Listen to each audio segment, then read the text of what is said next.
Aming mapagmahal na Diyos, kami po ay lumalapit sa inyo ngayon, may pagpapakumbaba at may pananalig. Sa mga oras ng kahinaan, sa mga araw na tila kay bigat ng pasan namin sa buhay, kami po ay humihingi ng iyong lakas. Hindi po madali ang mga pinagdadaanan namin, ang mga suliranin sa pamilya, problema sa pinansyal, at dami ng iniisip sa pag-aaral o trabaho. Ang mga hindi inaasahang pagsubok, ang mga pagkabigo sa sarili at sa kapwa. Kaya naman, kami po ay kumakapit sa iyo, Panginoon, dahil alam namin na sa iyo nagmumula ang tunay na lakas. Panginoon, sa mga araw na kami pagod na, physical man, emotional o spiritual, hipuin mo po kami ng iyong kapayapaan. Bigyan niyo po kami ng kapahingahan sa iyong presensya. Palakasin mo po kami sa mga panahon na parang wala na kaming maibigay. Sa gitna ng lungkot, stress, pagkasira ng relasyon, at mga kabiguang pinagdadaanan.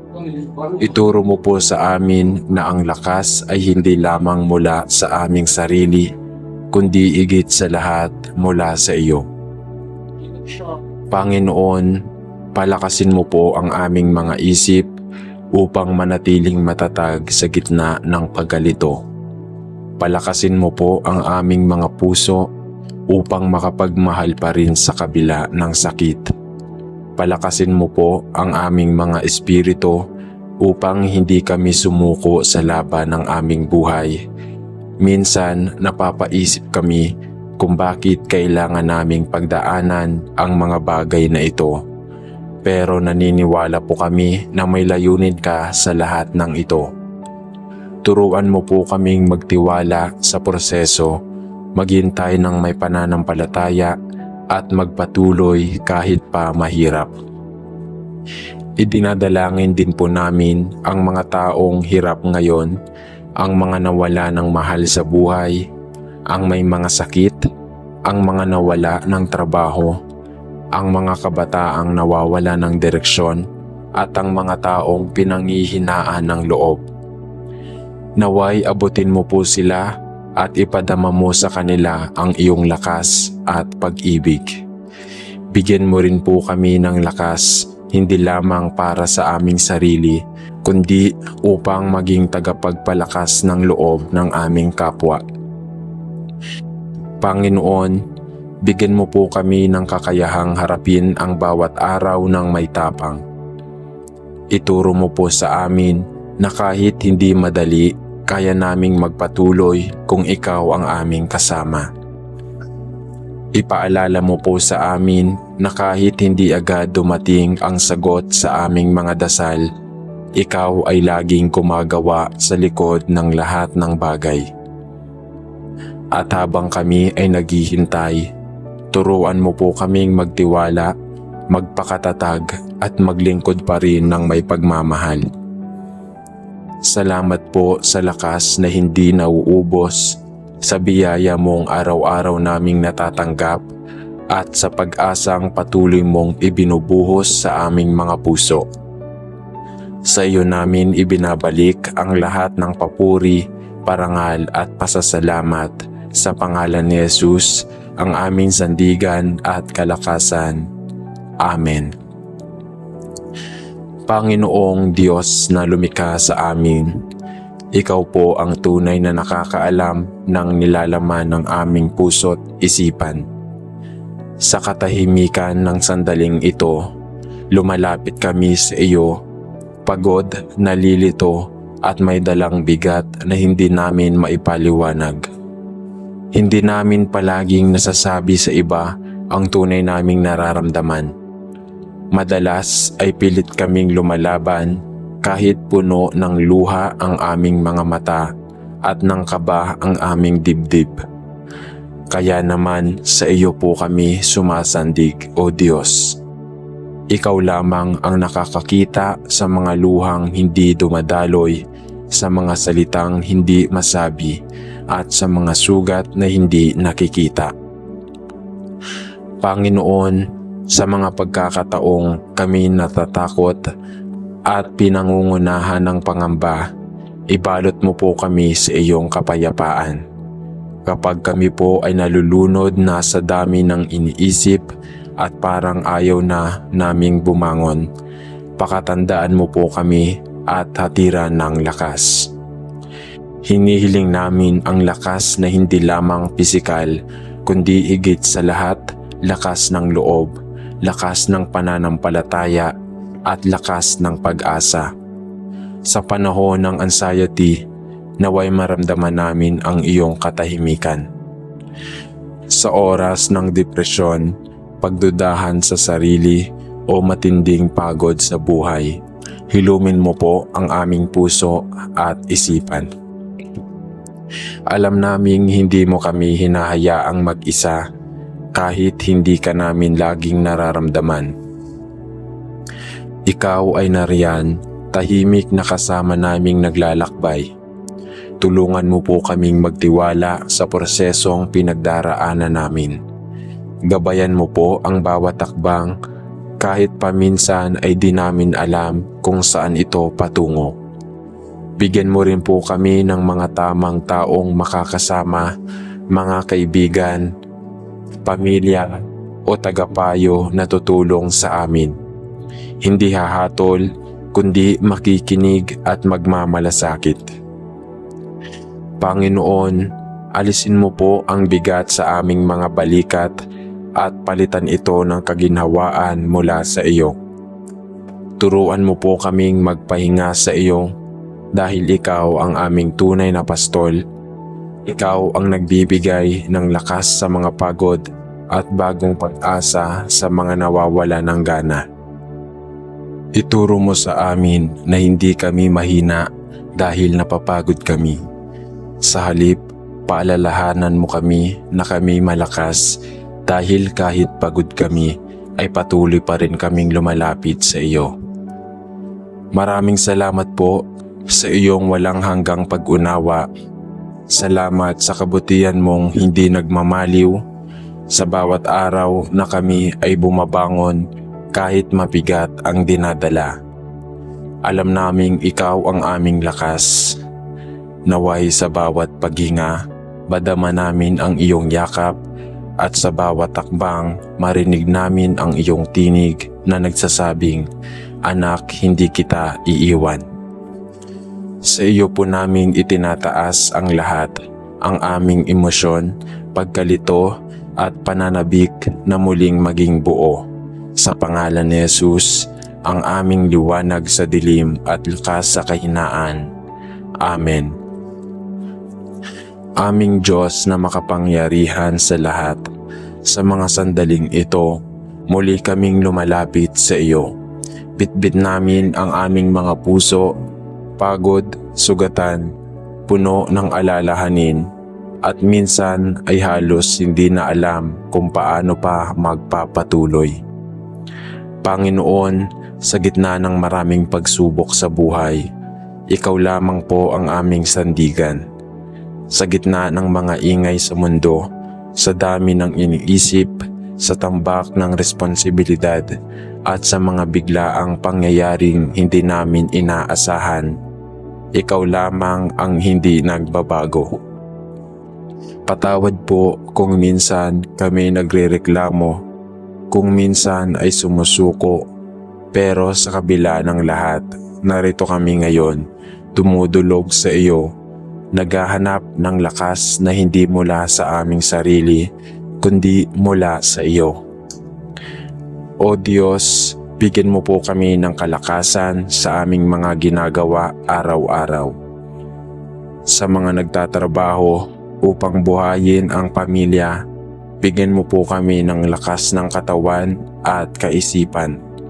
Sa mga estudyanteng nalulunod sa pagod at pressure, iparamdam mo po na hindi sila nag-iisa. Sa mga magulang na halos mawala na ng pag-asa sa dami ng bayarin at problema sa tahanan, buuhin mo po ang kanilang loob. Sa mga single parents na pilit na ginagampanan ang tungkulin ng ina at ama, yakapin mo po sila ng iyong habag. Sa mga anak na nawawala sa landas, turuan mo po silang bumalik sa iyo. Sa mga may sakit at nanghihina ang katawan, o Panginoon, ikaw ang tunay na manggagamot. Bigyan mo po sila ng lakas na patuloy na lumalaban sa mga naglilingkod sa bayan at sa simbahan. Ipagkaloob mo po ang lakas na may kababaang loob at katapatan. Sa mga taong tahimik na lumalaban sa depresyon, anxiety o lungkot na hindi nila nasambit, maging ilaw ka sa kanilang dilim. Bigyan mo rin kami ng lakas sa pananampalataya sa mga panahon na parang hindi ka namin maramdaman, sa oras na may tanong kami na walang sagot, sa sandaling napupuno na ng alinlangan ang aming mga damdamin, manatili ka pong matatag sa aming puso. Turuan mo po kaming manalig kahit hindi namin makita ang larawan. Turuan mo po kaming maghintay sa iyong tamang panahon. Palakasin mo po ang aming loob upang patuloy kaming makapagmahal, makapagpatawad at makapagtiwala at makapagsimula muli kahit ilang ulit pa kaming nadapa. Panginoon, ang buhay ay hindi madali, ngunit salamat dahil hindi mo kami pinababayaan. Salamat sa mga taong ginagamit mo upang kami pasayahin, palakasin at akayin pabalik sa iyo. Salamat sa mga simpleng himala araw-araw, pagkain sa lamesa, ligtas na biyahe, munting tagumpay at pag-asang bumubulong sa aming puso na kaya pa. Sa lahat ng ito, alam naming ikaw ang dahilan. Sa iyo po namin iniaalay ang bawat pag-akbang, bawat luha, bawat hininga at bawat panalangin. Palakasin mo po kami, Panginoon, hindi para lang mabuhay, kundi para mamuhay ng may layunin, may pagmamahal at may pananampalataya sa iyo. Salamat sa iyong walang sawang presensya.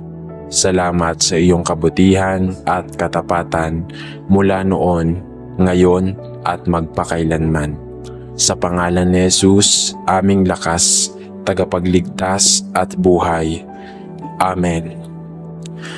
Aming Diyos na makapangyarihan sa lahat, sa iyo kami lumalapit ngayon, hindi lamang bilang malakas, kundi bilang mga anak mong pagod na, sugatan at hindi alam kung saan nuhugot ng lakas. Ikaw ang tanging nakakakita sa mga laban namin na hindi alam ng iba. Mga laban sa loob ng aming isipan, mga tanong sa aming puso, mga pangarap na tila naglalaho, mga pasang hindi makitang pisikal pero mabigat sa kaluluwa. Panginoon, sa gitna ng katahimikan, ikaw ang aming sandalan. Dumudulog kami sa iyo ngayon, humihingi ng lakas na hindi lang para tumayo, kundi para magpatuloy kahit wala nang natitira. Panginoon, para po sa mga taong pinipiling magsikap araw-araw, kahit halos wala na silang natitirang enerhiya, bigyan mo po sila ng bagong lakas. Para sa mga nagpapanggap na okay pero sa gabi ay lumuluhang mag-isa, yakapin mo po sila. Para sa mga iniwan, pinili o binaliwala, iparamdam mo po sa kanila ang kanilang tunay na halaga sa iyo. Para sa mga nawala ng mahal sa buhay, mga pangarap o direksyon, punuin mo po ng pag-asa ang kanilang puso. Sa mga kabataang pinipilit makaraos sa eskwela, sa mga magulang na nagtataguyod ng pamilya, sa mga manggagawang araw-araw na sumasabay sa bigat ng mundo, Panginoon, ikaw po ang magbigay ng lakas na hindi galing sa katawan lamang, kundi mula sa Espiritu. O Diyos, minsan po, pagod na pagod kami, hindi lang sa trabaho, hindi lang sa problema, kundi sa mga bagay na paulit-ulit naming nilalabanan sa loob. Mga takot na ayaw naming aminin, mga sugat na matagal nang hindi gumagaling, mga alaala na pilit naming kinakalimutan pero bumabalik sa bawat katahimikan. Turuan mo po kaming tanggapin na hindi namin kailangang kayanin lahat dahil may Diyos kaming matibay at matatag. Sa iyo po kami aasa, sa iyo po kami huhugot ng panibagong lakas. Turuan mo po kami, Panginoon, na huwag ikahiya ang aming kahinaan, sa halip gawin naming daan ito upang mas mapalapit sa iyo. Dahil sa aming kahinaan, lumilitaw ang aming kapangyarihan. Sa aming pagod, doon ka mas sumasalo. Sa aming luha, doon ka mas nagpaparamdam. At sa aming katahimikan, doon ka mas nagsasalita. Turuan mo po kami na makinig sa iyo, hindi lang kapag masaya ang buhay, kundi lalo na kapag wala ng ibang tunog, kundi ang pintig ng aming pusong naghahanap ng kapahingahan. Bigyan mo po kami ng tapang para harapin ang bukas kahit hindi namin alam kung ano ang naghihintay. Tapang para magpatuloy kahit masakit. Tapang para magsimula kahit ilang beses na kaming nadapa. At tapang para umamin na kami nangangailangan ng iyo araw-araw. Lakas para piliin pa rin ang mabuti kahit mas madali ang sumuko. Lakas para ituloy ang laban kahit hindi pa namin nakikita ang dulo ng dilim. Maraming salamat po, Panginoon, dahil hindi mo kami pinababayaan kahit tahimik lang kaming umiiyak. Hindi mo kami kinakalimutan kahit walang ibang nakakaalam ng pinagdaraanan namin. Hindi ka bumibitaw kahit kami mismo ay minsang bumitaw. Salamat dahil ang lakas na nagmumula sa iyo ay hindi nakabase sa kung gaano kami katatag, kundi sa kung gaano ka katapat. Salamat dahil sa iyo may bagong simula, may panibagong paghinga, may panibagong umaga. Sa iyo namin iniaalay ang aming kahinaan, ang aming pagod at ang aming katahimikan. Gawin mo po itong sakripisyong katanggap-tanggap sapagkat mula rito alam naming mabubuo mo kami muli. Buong puso kaming nagtitiwala, O Diyos, hindi dahil malakas kami, kundi dahil ikaw ang aming lakas. Sa pangalan ni Jesus, aming tagapagligtas at kalakasan. Amen. Aming Amang nasa langit, sa iyong presensya kami lumalapit ng may puso pong sugatan, pagod at halos mawala na ng pag-asa. O Diyos, ikaw lamang po ang tunay na nakakakilala sa bawat sulok ng aming puso. Ikaw lang ang nakakaalam kung ilang beses kami sumubok, ilang beses kaming naniwala at ilang beses din po kaming nabigo. Sa bawat pagkatalo, sa bawat planong hindi natupad, at sa bawat pangarap paunti-unting naglalaho, kami po'y lumuluhod ngayon sa iyo. Humihingi ng lakas, liwanag at bagong simula. Panginoon, ang sakit ng pagkabigo ay hindi basta-basta. Binabawasan nito ang tiwala namin sa sarili, pinipilit nitong kalimutan ang dati naming sigla at binubulungan kami na baka wala ng saysay ang pagsubok. Ngunit sa gitna ng lahat ng ito, ikaw po ang tanging liwanag sa dilim. Ikaw po ang paalaala na ang pagkabigo ay hindi katapusan, kundi bahagi lamang ng prosesong hinahanda mo para sa amin. Turuan mo po kaming yakapin ang aming mga pagkatalo, hindi bilang sagabal, kundi bilang bahagi ng iyong plano. O Diyos, alam mo po ang mga gabi na tahimik kaming umiiyak. Mga sandaling halos hindi na namin makilala ang sarili namin. Mga oras na tinatanong namin kung may saysay pa ba ang pagpapatuloy. Sa mga ganitong sandali, yakapin mo po kami. Huwag mo po kaming hayaan na lamunin ng kahihiyan, panghihinayang o galit sa sarili. Sa halip, bigyan mo po kami ng panibagong pananaw na sa bawat pagdadapa may aral at sa bawat aral may pag-asa. Panginoon, patawarin mo po kami kung minsan ay nawalan kami ng pananalig. Kung minsan ay hindi na namin nakita ang kabutihan sa likod ng mga pagsubok. Pero ngayon po, kahit mahina, kahit may takot, gusto po naming sumubok muli. Gusto naming magsimula muli, Panginoon. Kaya inihiling namin ang lakas na muling tumayo, ang tapang na tanggapin ang pagkakamali, at ang karunungang matutong muli sa lahat ng oras.